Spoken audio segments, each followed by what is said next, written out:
Hey everybody, it's Jeremy. Welcome back to EA Tetragrammaton, where we are playing This is turn 141. Unfortunately, this turn is being recorded after the fact, so bear with me. Alright, let's just run down what has happened. We did a couple of manifestations this turn, failed to get this Ami, failed to get this Baal, succeeded on getting this Ami. They weren't wearing anything. Then we succeeded on killing this Horite Shaman and this Horite Shaman. They weren't wearing anything either. Did a whole bunch of Corpse Man construction, Forces of Darkness, Kusarikus, Infernal Tempest, some reanimation. We tried seeing if we could snag a Queen of Elemental Air. Maybe there was one available. There was not. So there's that.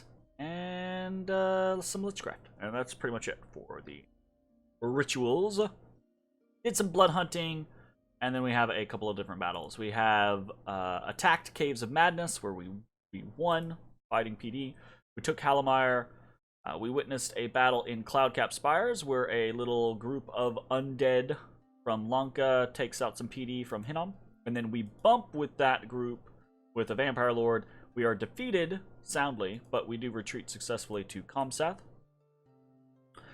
We take Andoria, meeting no resistance. We witness a battle in Trottern where a kitted out Baal kills some small amount of undead.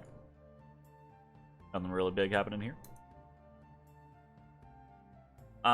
We hit in Turtle Glades and are defeated by a Melkart. We hit in Range of Shadow and win.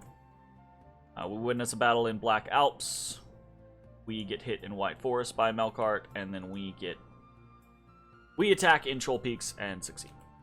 Got a couple of unexpected events: minus population in Troll Peaks, +4 Earth Gems and Titan Breath Peaks, and plus 250% attacks in Doria. Doria's actually pretty nice. Sweet. All right, worldwide event has occurred. Horror marks all around. That is unfortunate. I hate horror. And then we are able to repel the barbarian attack on Troll Peaks. Very nice. And that's pretty much it. So, what are we doing this turn? More raiding, basically. The chokehold that we now have on Hinnom is starting to really come into fruition, right? We could see Lanka has taken most of the western portion of Hinnom's land, most of Hinnom's land, period. And we are kind of moving in to pretty good positions here. We're going to be moving probably in the very near future against Raphabolia or White Forest or Realm of Silence, etc. Just finishing up the last few things, I think, as we kind of move towards this. One of the things that we're trying to do is we're trying to isolate these provinces so that we can more readily attack them without having as much issue should we be routed, right? So raiding into Turtle Glades, raiding into Drogar, raiding into Erd, raiding into Halamire and into Villia, raiding into Getia, Statica, Obelshin, Highwoods, etc.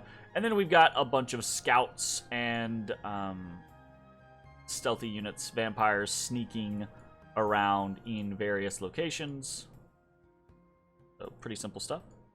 We're continuing to send Enkidu Shamans down to Kailasa. Kailasa is the weakest force that we have on the border, compared to Halbathria, which is probably the strongest, and Pangea, which is the second strongest.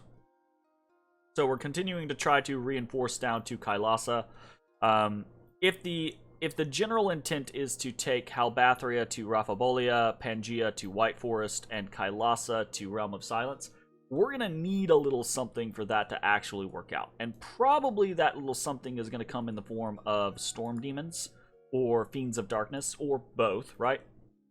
What we will probably do is we will probably move forward on attacking Raphabolia or White Forest with either Halbathria or Pangea. using Storm Demons and Fiends of Darkness in those battles, and then fly those units down to assist with Kailasa as well, right?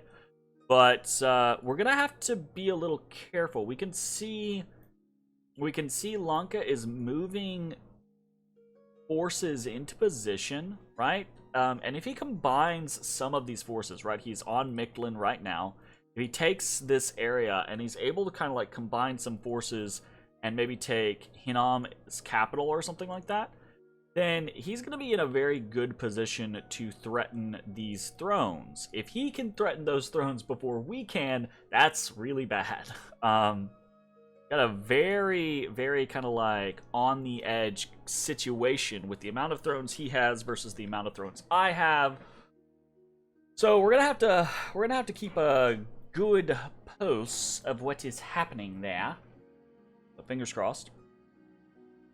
Aside from what we are doing, I think we're just recruiting around mostly Gudus in most of our locations, most of our border locations, continuing to recruit Gudus, getting some Hornblowers this turn to add into the mix of our various armies, right?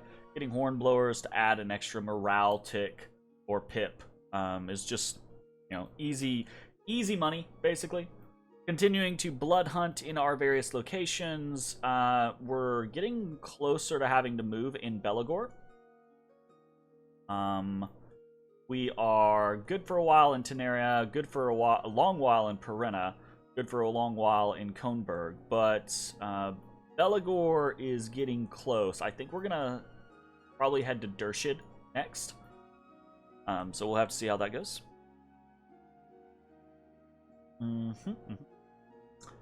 And then I think most of the rest of what we're doing is just progressing forward, right? Continuing to forge Rings of the Warrior, continuing to spam out some manifestations. Those seem to be working decently well, right? When targeting Hinam in Raphabolia or White Forest, so we'll see how that goes. We are continuing to... Where's most of our hammer? Continuing to forge things like amulets of anti-magic, lodestones, shademail hauberkins for stealthy raiders, more dragon helmets to go with our morale boosting items, continuing to do dwarven hammers, continuing to pump out liches every single turn, and we are very close. I say very close, but we're getting closer to the stealing Gift of Health time period, I think. Is the general plan. Was this turn? Obviously didn't happen this turn. So, so that's kind of what's happened. We're doing a fair amount of Demon Bane making as well, right? Demon Banes are going to be super useful for all of our, you know, low health units, right, to get more HP, but also just in general to resist Flames from the Sky. Very useful for our Liches and our Vampire Lords who have susceptibility to fire, right? So we want to make sure that we are definitely doing that for them. That keeps them from getting just flambéed very, very easily. And that's pretty much it, I think. Honestly, if I had done this turn during the turn, I would probably have a lot more to say. You know, these turns are probably getting to be like 30 to 40 minutes on most of this stuff. But this is a pretty tame turn regardless. We are very much in the throes of preparation. I think in the next 5 to 10 turns, we're probably attacking Raphabolia or White Forest. Probably going to do a, you know, a bombardment, a cavalcade of fucking Flames from the Sky on one of these. The only thing is, you know, you take something like White Forest, there's not really enough here for us to really worry about Flames from the Sky. We probably should already be attacking White Forest. I think my big scare is I'm worried about him teleporting stuff in, but I don't think he has that much to teleport in anymore, and I should probably just be pulling the trigger. But then the other thing is Flames from the Sky on something like Ravabolia, when he's got so much Fire Snakes, it's just not going to do that much.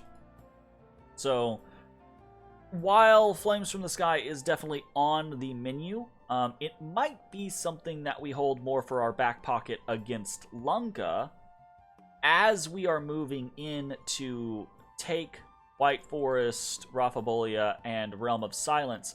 We might have to Flames from the Sky some Lunkan armies as they come in, but we're still technically at peace with Lunka.